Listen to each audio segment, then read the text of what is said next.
And we're going to start. And garlic will burn, so you don't want your fire too hot because you don't want your garlic to burn. And I add my shallots. Shallots. Keep saying that word, sorry. And my red onion. And I use red onion because it has that little tanginess. Not like the sweet yellow onion or the white onion. So then what we're going to do, we're going to take this and we are going to just sweat this down and just kind of give it a good glaze first. And cast iron is really good to cook with because it will sustain much hotter heat. And while I'm doing this, we're going to go ahead and get our water boiling for our pasta. It's going to be a little while, but we'll get the water already started. So while I'm sauteing this, I'm going to start to add, just as I did put a little salt in my water, I'm going to start with a little bit of seasoning. Not a whole lot, just a little bit of my seasoning. So I'm going to start about 2 teaspoons of seasoning. You can use paprika, you can use a little bit of rosemary, you can use thyme, you can use whatever seasoning or herbs that you like. So once we get this going, and look how browning, how it's browning. You gotta come over where you can see stuff. Look how it's just browning. And we just want to keep on. And you can put the fire up just a little bit if it goes down, because what you want to do is to make sure that you get all of this really coated. And that good baking grease just gives it that extra flavor. I just love it. My family love it. Right, Dave? Yes, honey. And this is my lovely husband, D, which is the cameraman. My children and grandchildren call him Papa D, and our great-grandkids call him Pop D.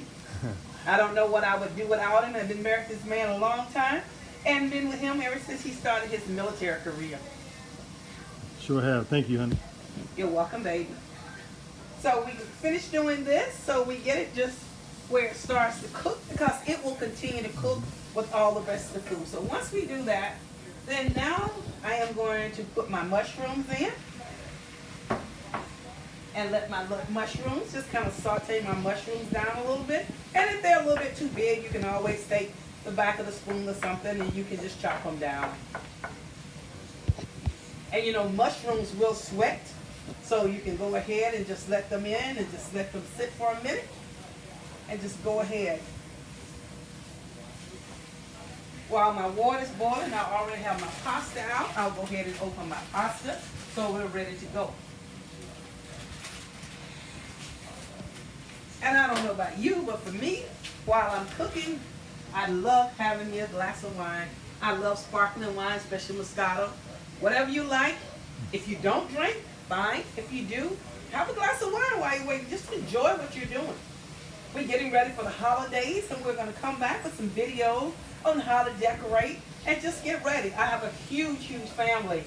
So we love to get together and set the table, and the kids and the grandkids have their own table, and we just do whatever. And we're actually teaching the younger kids how to set the table and how to eat with china and use silverware properly, as well as glasses.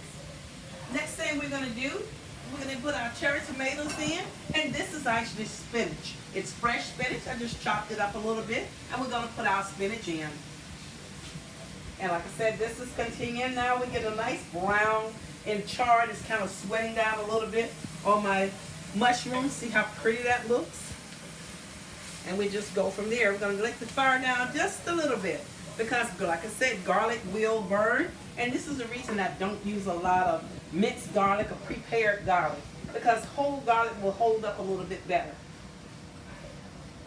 So as we're doing that, we're just going to let that continue to just sweat down a little bit. Give that a couple of minutes and just not stir it for a couple of minutes. So while I'm doing that, I'm a person that like to wash and clean while I'm cooking, so I don't have a lot of excess stuff while I'm waiting. So I'm just going to wrench out a couple of these things and get them out of the way while we're doing the rest of this. And then that's one less thing you have to do. I always find that if I clean while I'm cooking, especially if I'm entertaining, once I get through cooking and everybody's eating, I'm not stuck in the kitchen trying to clean, me and my husband, while everybody is being entertained and we are not being with our guests. So now that we have that out of the way, put a few things back. And we'll just kind of go from there. A lot of times what you can do is while it's sweating and cooking, you can always just take it and just put, there we go.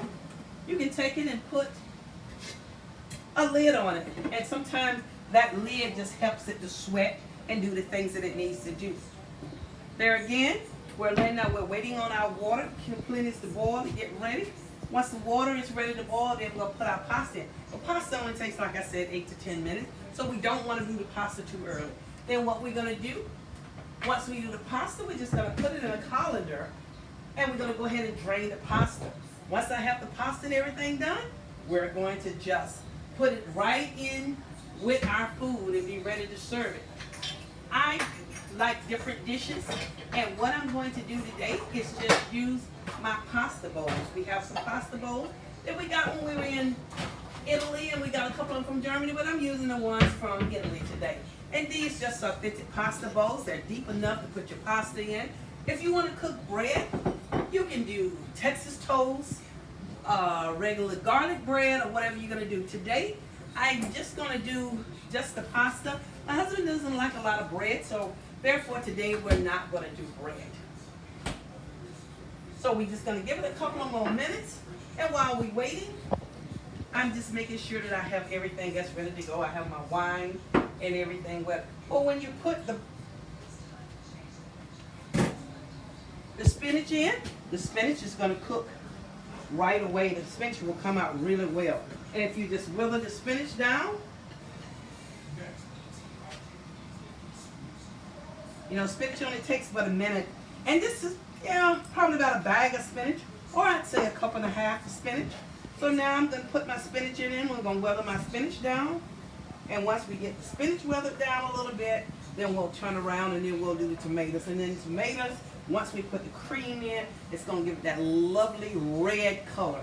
It'll be a pinkish red, but you know, that looks really, really, really pretty, especially when you have shrimp, because your seafood already have a color to it. And I want to take this time to just say thank you for tuning in to my channel, and I hope that you will continue to tune in, and we'll be cooking a lot of things. During the holidays, my mother here always made pound cakes and everything, and she makes fruit cakes. My grandmother Shelley was world renowned for her fruit cakes. So I'll be doing some fruit cakes. Yeah, I know, everybody doesn't like fruit cake, including my family, but we will make a fruit cakes, some fruit bars, just things that you can serve if you are entertaining your guests, or you want to make a basket and take it to somebody. But in the meantime, we're just going to have fun with that. Pause it.